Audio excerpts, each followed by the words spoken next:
Medicover hospital Bhosari Pune येथील nephrology आणि neurology विभागाने 1000हून अधिक यशस्वी उपचार व शस्त्रक्रियांचा मैलाचा दगड गाठला आहे। या उल्लेखनीय यशानिमित्त हॉस्पिटलच्या सभागृहामध्ये रुग्ण सत्कार व यशोत्सव साजरा करण्यात आला। या कार्यक्रमाला ऑल PCMC सिनियर सिटीजन्स असोसिएशनचे सचिव आनंद साखोरे व CGSHचे समितीचे रामकृष्ण ठाकूर उपस्थित होते। यावेळी नेफ्रोलॉजीचे डॉक्टर पवन वखरे आणि सल्लागार न्यूरोलॉजिस्टचे सुमित चौधरी हे देखील उपस्थित होते। सुरुवात जशी केली हळूहळू पेशंटचा मला रिस्पॉन्स मिळत गेला। सर्वप्रथम हे सांगू इच्छितो की जी सर्जरी होती, हा जो आकडा आहे 1000चा, तो सर्जरीचा आकडा नाही आहे, तो तुमचा विश्वासाचा आकडा आहे। तुमचा जो विश्वास आहे, तुमचा विश्वास आमच्यावर नसताना तर हा आकडा आम्ही पार करू शकलो। माझ्या एका बॉसने म्हटलं होतं मला की तुम्ही सर्जरी फक्त 2 हाताने होत नसते, सर्जरी करण्यासाठी तुला पेशंटचा विश्वास लागतो। दुसरी गोष्ट, सर्जरी करण्यासाठी उत्कृष्ट एक कार्यपद्धती म्हणजेच मॅनेजमेंट, तसेच उत्कृष्ट इन्स्ट्रुमेंट लागतात जे की आम्हाला व्यास सरांनी प्रोव्हाइड केले। हे सगळं झाल्यानंतर पेशंटचा जो फॉलोअप आहे, म्हणजे आमच्याकडे आता पेशंट आले, तुम्ही लोक आले आहेत, तर हा फॉलोअप पण खूप महत्वाचा आहे। असं नाही की सर्जरी करून झालं आणि त्याच्यानंतर फॉलोअप काय झाला हे माहिती नाही। बरेचसे असे पेशंट आहेत, आता जेवढे लोक इथे बोलवले गेले आहेत तेवढे फक्त निवडक लोक बोलवत। आम्ही 1000 जे पेशंट आहेत त्यांना कदाचित येणं पॉसिबल झालं नाही, म्हणजे तुम्ही लोक रिप्रेझेंटेटिव्ह आहात। तर आतापर्यंत आम्ही जेवढ्या सर्जरी केल्या त्याच्यामध्ये कॉम्प्लिकेशन्स भरपूर आले। या सगळ्या गोष्टींमध्ये आमचे बऱ्याचदा आम्हाला खूप स्ट्रेस आला। व्यास सरांकडे मी बऱ्याचदा जायचो, आम्ही पवन सर आणि आम्ही बऱ्याचदा असं डिस्कस करतो, मॅनेजमेंट म्हणा, अॅनेस्थेटिस्ट म्हणा, ओटीचे सगळे स्टाफ, यांचा सगळ्यांचा आम्हाला खूप फायदा झाला।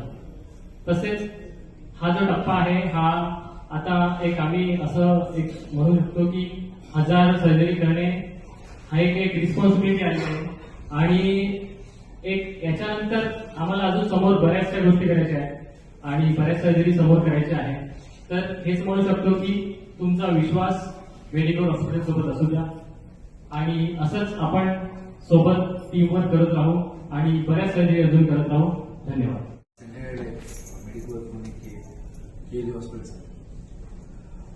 आज आम्ही 1000 प्रोसिजरसाठी प्रोजेक्ट बोलतोय। इट्स अचिव्हमेंट मेडिकल हॉस्पिटलमध्ये एक गोष्ट आम्ही 2 वर्षामध्ये अचीव्ह केली आणि 1000 मध्ये 1000 पेशंट ठीक होऊन गेले।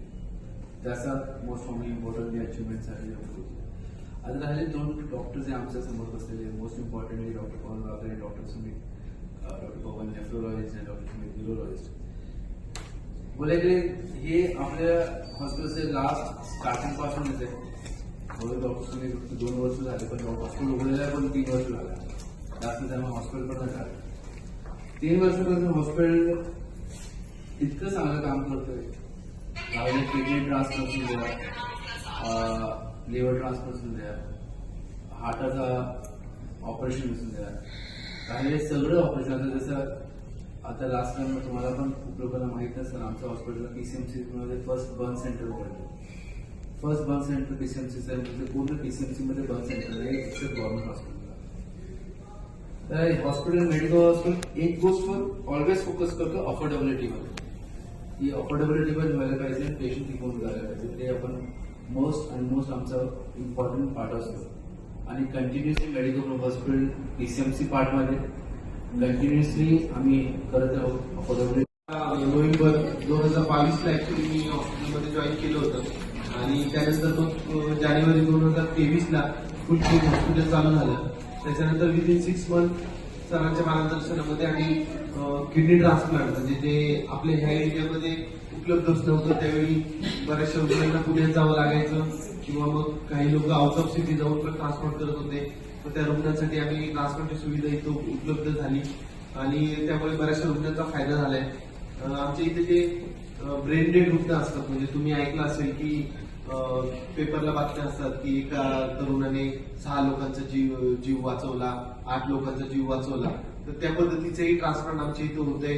आमच्या इथे मागे एका यंग मुलगा होता, त्याचा ऍक्सिडेंट झाला होता चिंचवडला, त्यानंतर तो आमच्या इथे शिफ्ट झाला होता. बरेच प्रयत्न सगळे झाले, पण त्याचं फायनली ब्रेन डेड झाला होता तो. पण मग त्याचं प्रॉपर काउन्सिलिंग आणि या सगळ्या गोष्टीमध्ये मॅनेजमेंटने भरपूर सपोर्ट करून आपल्याला त्यामध्ये 2 किडनी, लिव्हर, हार्ट, लंग हे सगळे ट्रान्सप्लांट त्याच्यामध्ये करता आले.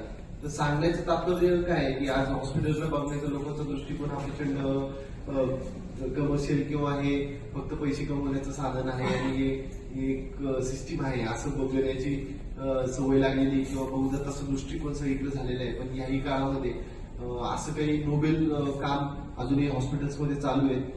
मेडिकल हॉस्पिटल सारखे जे अजूनही स्टील देर आर हॉस्पिटल्स आणि डॉक्टर्स आहेत की जे रुग्ण याला केंद्रस्थानी ठेवून काम करत असतात. तर मेडिकल हॉस्पिटलने असंच काम करत राहावं आणि त्यामध्ये आम्हालाही काहीतरी खारीचा वाटा म्हणून योगदान करायची संधी मिळो किंवा त्यांनी ती देवो अशी ईश्वरचरणी प्रार्थना करतो.